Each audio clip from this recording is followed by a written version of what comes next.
Halo Sobat IMC, dimanapun Anda berada, senang sekali saya Astri Ovi bisa kembali menyapa Anda di episode dari Cek Fakta Reproduksi Perempuan yang merupakan YouTube series dari Rumah Sakit IMC.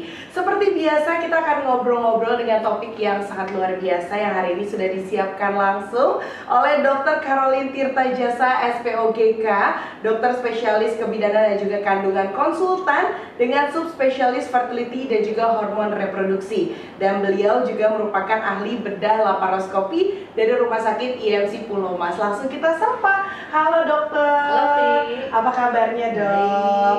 Baik, untuk kali ini kita punya topik dan tema yang luar biasa sekali. Punya mioma, kista, polip, tapi tetap ingin hamil.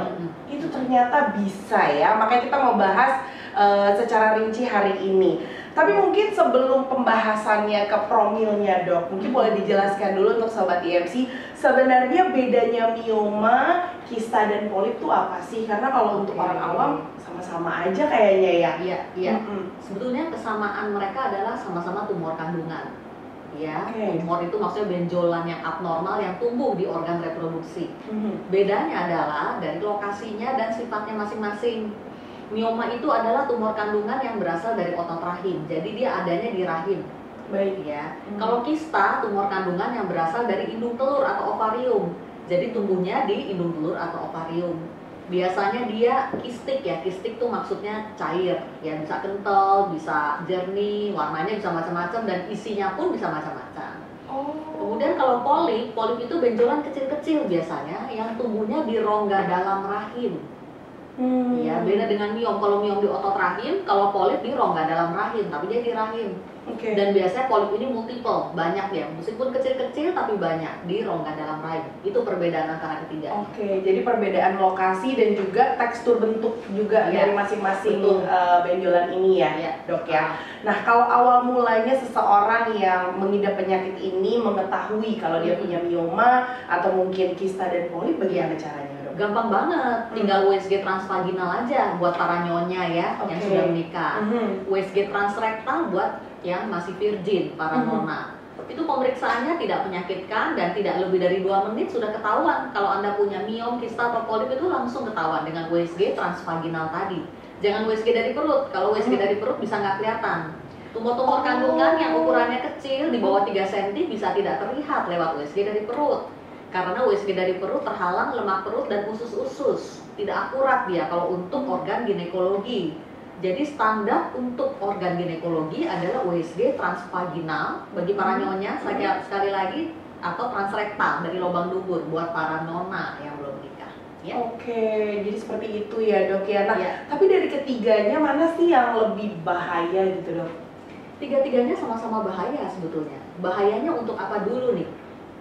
Semuanya itu sebetulnya tumor jinak, ya, tidak menimbulkan kematian sebetulnya, tapi menimbulkan penderitaan bisa, terutama ya nyeri, bisa mens yang banyak, mens yang sakit, atau bahkan yang berikutnya susah hamil. Nah, kaitannya dengan susah hamilnya. Tapi sebenarnya memang ada, kan ini sudah berhubungan ya dok ya, dengan sulit hamil dan mioma, kista dan juga polip. Tapi mungkin seberapa persen sih itu menyumbang kesulitan hamilnya? Jadi penyakit-penyakit tumor kandungan ini ya menyumbangkan sekitar 30% angka sulit hamil. Masing-masing itu ada hubungannya dengan infertilitas atau problem sulit hamil sebetulnya. Terutama untuk tumor kandungan yang jenisnya mendesak dinding dalam rahim. Karena seperti yang kita ketahui dinding dalam rahim ini adalah bed implantasi. Ya, maksud saya janin itu akan tertanam di rongga dalam rahim, di dinding dalam rahim atau endometrium bahasa medisnya. Jadi segala macam tumor yang mengganggu atau distorsi anatomi normal dari rongga dalam rahim itu menghambat kehamilan. Contohnya misalnya miom besar, ya, yang tumbuh besar mendesak dinding dalam rahim. Sehingga dinding dalam rahim yang rongganya tadinya begini jadi meleot gitu, misalnya begini gitu ya, itu sudah mengganggu untuk terjadinya kehamilan.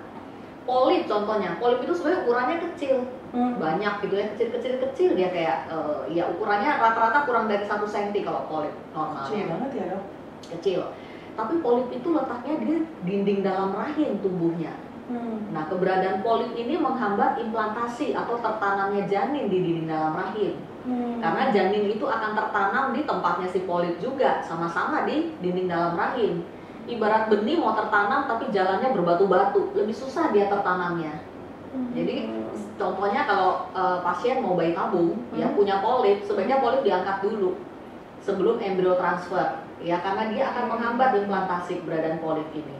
Dan tingkat keberhasilan dari profilnya juga akan berkurang gitu ya. Betul. Kalau misalnya masih punya kendala ini. Nah, kalau kista misalnya, kista endometriosis, ya, kista endometriosis biasanya kita akan lihat dulu bagaimana cadangan sel telur, sperma yang lain, kemungkinan hamilnya bagaimana. Dan ukuran kista juga akan menentukan apakah dia perlu diangkat dulu atau tidak sebelum promil. Oke. Iya, jadi semuanya itu akan dievaluasi oleh seorang dokter ahli fertility sekaligus ahli laparoskopi. Itu lebih baik lagi. Jadi penata laksanaannya lebih holistik dan terarah serta fokus. Oke. Nah, kita bahas satu persatu karena tadi dokter sempat menyebutkan ada yang diangkat, ada yang tidak perlu diangkat ya. Betul. Mungkin kita bahas satu-satu dari yang mioma dulu nih, Dok. Kalau ingin hamil, prosesnya seperti apa yang harus ditangani? Oke. Jadi kalau punya miom ingin hamil, yang jelas datang dulu cek ke dokter ahlinya, ya untuk menilai apakah miom perlu diangkat atau tidak. Biasanya pada miom-miom kecil ya ukurannya masih di bawah 3 cm dan tidak mendesak dinding dalam rahim, dia tumbuhnya agak ke arah luar atau di tengah tapi tidak bulging ke arah dinding dalam rahim. HSG-nya juga masih normal, tidak terjadi penekanan dinding dalam rahim oleh si miom. Oke, kalau mau hamil dulu oke. Tapi kalau ukurannya besar, meskipun dia tidak menekan dinding dalam rahim di atas 5 cm, sebaiknya diangkat dulu. Ya, karena apa? Karena nanti kalau hamil pun punya miom besar, itu problem tersendiri lagi tuh. Ya, dan miom ini cenderung tambah besar dengan kehamilan karena pengaruh hormon-hormon kehamilan. Punya miom besar apalagi banyak, hamil pula, gitu ya, bisa macam-macam komplikasinya. Mulai dari keguguran, janin tidak berkembang, ya kemudian kalau miomnya mengadakan pendesakan yang hebat di rongga perut, jadi hamil 5 bulan aja karena miomnya besar, berat perutnya kayak hamil 9 bulan, itu menimbulkan rasa nyeri yang hebat. Itu setiap hari harus dialami pasiennya sambil menunggu janinnya lahir nanti 9 bulan. Itu tentunya sangat menderita juga ya. Jadi semuanya akan dievaluasi oleh dokter ahli. Antara lain yang tadi saya sebutkan itu miom-miom yang perlu diangkat dulu sebelum kita mulai promilnya. Oke, nah itu tentang miomnya ya. Tapi kalau yang punya kista mau hamil Dok, gimana prosesnya? Nah, kista itu kan macam-macam tuh banyaknya. Ya, kalau miom itu sebetulnya jenis miom hanya satu, cuma lokasinya aja yang beda-beda. Tapi kalau kista itu jenisnya bermacam-macam, puluhan dia. Ya, mulai dari kista endometriosis yang menimbulkan nyeri saat haid, kista dermoid yang isinya rambut, tulang gigi, cairan kuning atau perkejuan. Kemudian yang terakhir ada kista simple atau simplex, kista folikel aja. Kista folikel ini kista yang isinya cairan jernih berasal dari sel telur yang tidak pecah dari siklus haid sebelumnya. Kista seperti ini nggak usah diangkat karena dia akan hilang sendiri biasanya kalau kita tekan hormonnya sementara. Ya. Tapi kista endometriosis, kista dermoid atau jenis kista lain misalnya kista yang musin ya atau serosum itu juga dia tidak akan hilang sendiri. Nah, dokter ahli akan menentukan apakah sebuah kista perlu diangkat atau tidak tergantung faktor-faktor lain. Misalnya cadangan sel telurnya bagaimana ya. Dan ukuran kista juga sangat menentukan di samping faktor-faktor yang lainnya tentunya semuanya akan dipertimbangkan. Biasanya kista endometriosis ini yang sering jadi masalah ya. Kalau kista endometriosis ukurannya sudah besar di atas 5 cm, dianjurkan untuk diangkat dulu dengan laparoskopi. Tentunya laparoskopi kista endometriosis sebelum promil itu memang secara teori meningkatkan angka keberhasilan. Endometriosis sendiri memang mengurangi cadangan sel telur. Laparoskopi angkat kista selalu juga ada resiko mengurangi cadangan sel telur. Tapi semua keputusan medis resiko manfaat yang harus dipertimbangkan. Ya, biasanya dokter ahli bedah laparoskopi sekaligus dokter fertility akan menilai tuh semua resiko manfaat tersebut. Lebih baik kita angkat atau tidak kistanya sebelum promil dijalankan. Ya, karena endometriosis sendiri mengurangi cadangan sel telur. Itu masalahnya dan mengurangi kualitas sel telur juga. Jadi secara kualitas maupun kuantitas memang sudah terpengaruh oleh endometriosisnya. Harapannya kalau operasi dilakukan oleh seorang dokter ahli ya kita benar-benar tuh bisa save ya, minum telur sehatnya bisa kita save. Baik, seperti itu ya dok ya. Wah, jadi kalau nggak ditanganin itu bahaya juga ya untuk promil ya dok? Iya, betul. Oke, nah kalau untuk polip dok, ingin hamil, prosesnya gimana nih? Jadi biasanya saya lihat polipnya ya, kalau polip itunya banyak ya, kelihatan tuh dari USG transvaginal ya, distorsi dinding dalam rahim, gerenjelan, hiperekoidnya juga banyak, itu sebaiknya diangkat sebelum mulai promilnya. Dan pengangkatan polip toh hanya pakai hysteroscopy aja tanpa rasa nyeri sedikit pun. Oh gitu dok. Ya, jadi prosedur endoskopi yang masuk dari vagina, bahkan bisa untuk para nona karena tidak merusak selaput darah dan nggak bikin belekan di perut ya. Jadi setelah hysteroscopy mau langsung jalan-jalan ke mall juga bisa.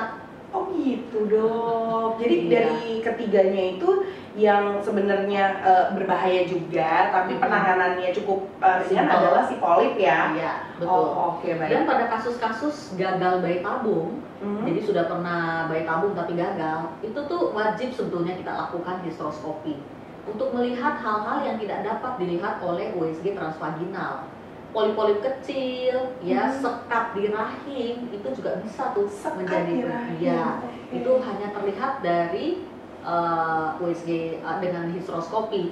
Juga pengangkatan kalau misalnya ada endometritis kronik ya, infeksi di dinding dalam rahim, itu juga terlihat dengan hysteroscopy tadi.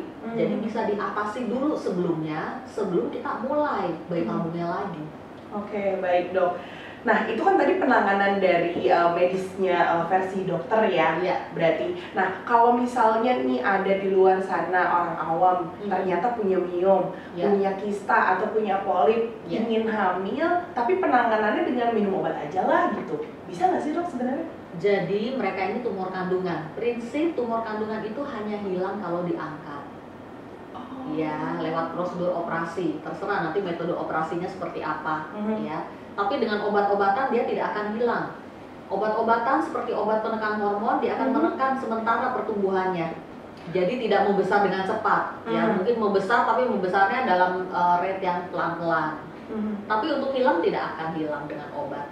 Ya, ujung-ujungnya memang harus diangkat dulu. Biasanya obat-obat itu hanya bersifat sementara, menunggu sampai operasi definitif bisa dilakukan. Oke, jadi hanya menekan pertumbuhannya tapi tidak menghilangkan ya dok.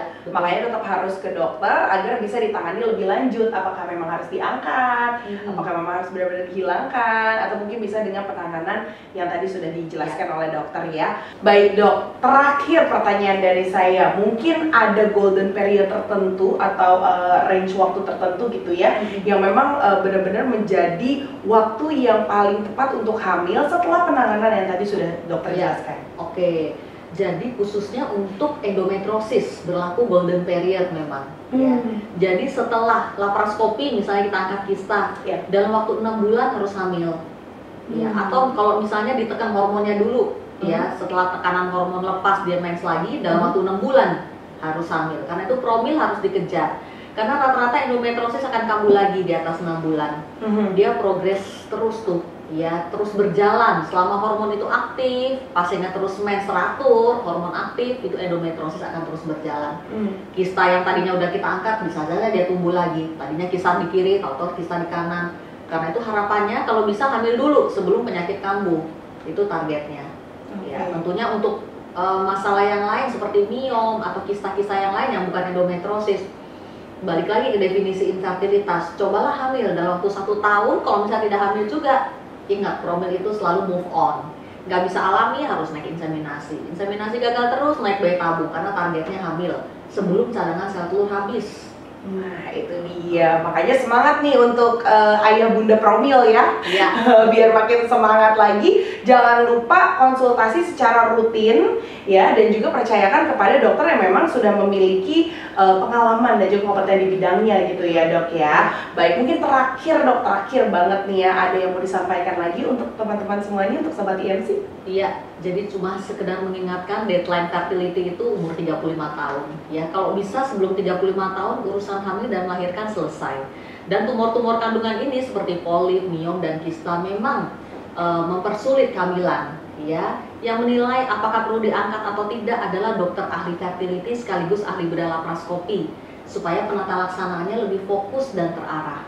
Baik, seperti itu ya dok ya. Dr. Caroline terima kasih banyak untuk waktunya. Semoga bisa menjawab semua pertanyaan dari Sobat IMC ya. Dan terima kasih sudah menyaksikan dari YouTube series Cek Fakta Reproduksi Perempuan. Kalau misalnya ada yang kurang jelas atau mau melihat episode sebelumnya, silahkan banget atau mungkin bisa mengunjungi langsung Instagram dan juga YouTube dari Dr. Caroline yang sudah ditampilkan di layar. Sekali lagi terima kasih banyak dan sampai berjumpa di episode berikutnya.